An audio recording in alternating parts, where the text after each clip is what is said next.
This is National Native News. I'm Antonia Gonzalez. The Lummi Nation in Washington state has extended its shelter-in-place mandate through May 30th, which also includes a nightly curfew. On Friday, the Lummi Public Health Department reported 16 new positive cases of COVID-19 between Wednesday and Friday, and on Saturday reported 2 more cases, bringing the total to 40 in the community. Tribal and health officials are urging people to stay home and follow social distancing orders as the cluster is traced to families visiting other households. Public health memos to the community from the health department add age demographics to show infection rate for people under 40. The memos state families and children are not following shelter-in-place or social distancing.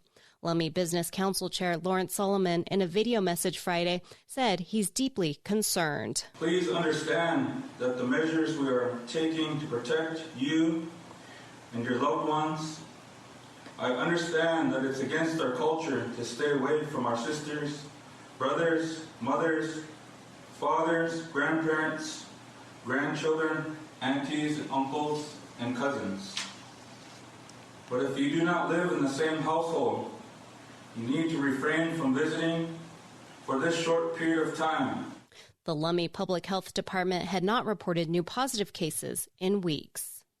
The Yurok Tribe and 7 other tribal governments have filed a federal lawsuit against the U.S. Treasury Department to release COVID-19 relief aid to tribes in the CARES Act.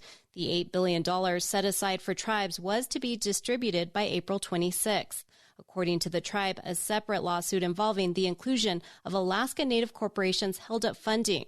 But tribal leaders are calling for the quick release of the money to help respond to the coronavirus. Yurok Chairman Joseph James, in a statement, said the Treasury needs to honor its obligation to tribes, adding the health and wellness of Native citizens depend on it. Tribal plaintiffs in California, Arizona, Wyoming, Oklahoma, and Washington state filed the lawsuit last week seeking disbursement of funds. A new interactive series features Native artists combining creativity and company to help promote wellness during the pandemic. China Lockett has more. About a dozen people from across the state tune into a video chat as Michael Tuples gives instructions. I want to invite everybody to grab an object from their house. It could be anything, salt shaker, an apple. He asks everyone to draw an object with whatever medium they have, pencil, pen, crayons, and he joins in. After 15 minutes, Tuples sets down his tools and asks, "How's everyone feeling?" This prompt is what makes the class unique. It's not about learning to draw. It's about bringing people together and doing something fun and relaxing during the pandemic. Golnessa Ashe Gali facilitates the class. She reads off some answers from participants. Says feeling accomplished. Thank you. That was a very chill 15 minutes. Thank you, sis. Ashe Gali works with the Racing Magpie Art Gallery. She also works with South Dakota's branch of the National Alliance on Mental Health, or NAMI.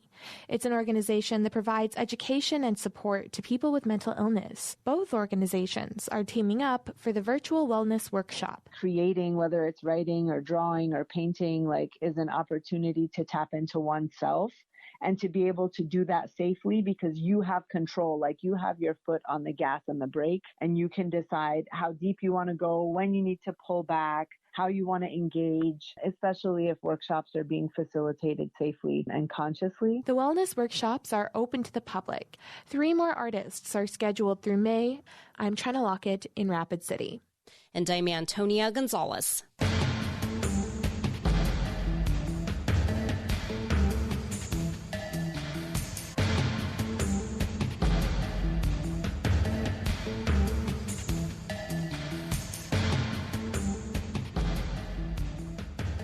National Native News is produced by Kawanak Broadcast Corporation with funding by the Corporation for Public Broadcasting.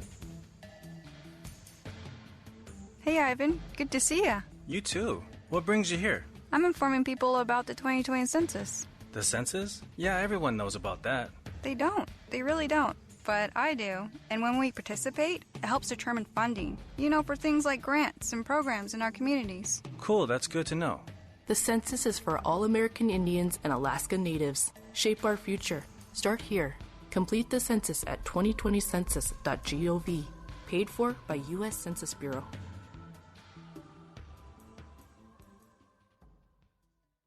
Native Voice One, the Native American Radio Network.